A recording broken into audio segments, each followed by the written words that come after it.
Voici Pierre-Emmanuel Barré. Attendez, j'ai une blague. Qu'est-ce que c'est un chat qui fait Toyo?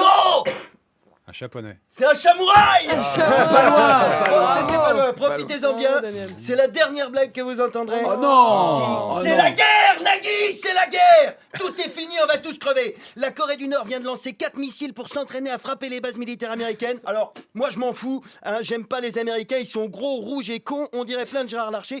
Mais malheureusement, hein, si tous les Américains meurent, la Terre sera 3 fois moins lourde et elle va se mettre à tourner 3 fois plus vite. Hein, pour éviter d'être tous éjectés dans l'espace, il faudra envoyer Gérard Larcher au Texas pour faire contrepoids. Hein, et s'il part, le Buffalo Grill qui est devant le Sénat va faire faillite, ma femme qui est serveuse là-bas va revenir passer toutes ses journées à la maison et on pourra plus baiser tous les deux tranquilles, Nagui. Hein.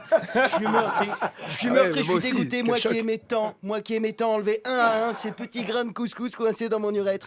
Hein. Oh Et non. puis après ça va être l'escalade. Les Américains vont tirer sur les Coréens, les Chinois vont tirer sur les Américains, les Anglais vont tirer sur les Chinois, les Russes vont tirer sur les Anglais et les Français vont tirer à pile ou face pour savoir avec qui collaborer. Hein. Tout va être détruit, plus de moyens de communication, plus d'électricité, plus de services publics, des rescapés incapables de s'exprimer qui errent dans les ruines. Imaginez le monde, c'est Charleville-Mézières. Hein. Et c'est pas fini. C'est pas fini. Avec les retombées nucléaires, les survivants vont muter, ils vont devenir difformes, tout petits, avec des nez gigantesques. En fait, t'es pas moche, Nagui, t'as juste 10 ans d'avance. Comment j'ai senti, salaud. 99% de l'humanité va mourir dans d'atroces souffrances et avec la chatte qu'il a, Fillon va survivre à l'apocalypse nucléaire. Le mec, il est passé à travers l'affaire Pénélope, je suis sûr qu'il ressortirait du nuage atomique en faisant ah. Maintenant j'ai 12 bits, je vais pouvoir vous enculer encore plus fort qu'avant. Et là, juste derrière lui, la terre s'ouvre et Gérard Larcher surgit des profondeurs.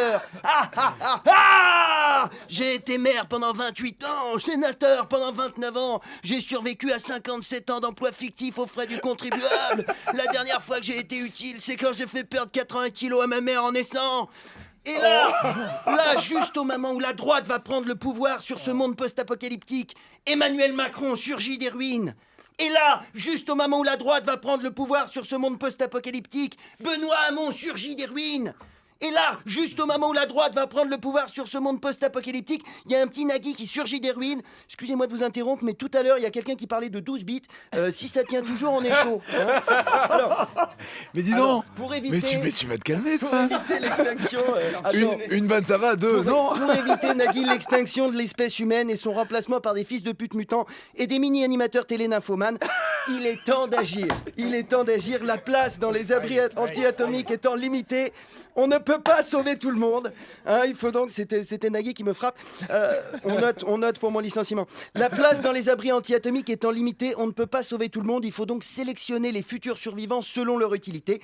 Je propose donc de laisser crever hors de l'abri.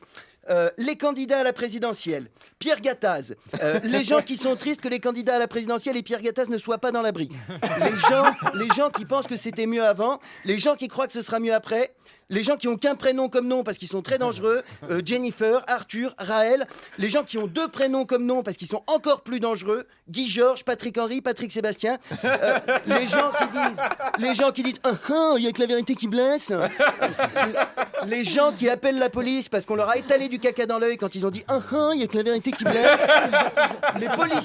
les policiers qui viennent pas quand on les appelle avec du caca dans l'œil parce qu'ils sont en train d'essuyer celui qui a sur leur matraque, les gens qui ont des problèmes de digestion parce qu'ils confondent Michel et Augustin avec Jackie et Michel, les gros qui bloquent l'escalator alors qu'ils feraient mieux de bouger leur gros cul de gros dans l'escalier, Gérard Larcher, les vieux fachos, Jean-Pierre Pernaut, hein, les gens qui regardent le JT de Jean-Pierre Pernaut, les gens qui regardent le JT de Jean-Pierre Pernaut, c'est des cons tout en regardant celui de David Pujadas, Jean-Louis Borloo, le coiffeur de Jean-Louis Borloo et David Pujadas, Jean-Louis David, les gens qui rient trop fort, Christine Boutin, la vache qui rit, les gens dont le prénom est aussi un fruit, les gens hautains, Clémentine Autain, et surtout les gens qui font des listes très longues pour toucher des droits d'auteur. Merci. Pierre-Emmanuel Barré. Midi sur France Inter. T'as même eu droit à 2 jingles en même temps. C'est pour te dire la folie du spectacle.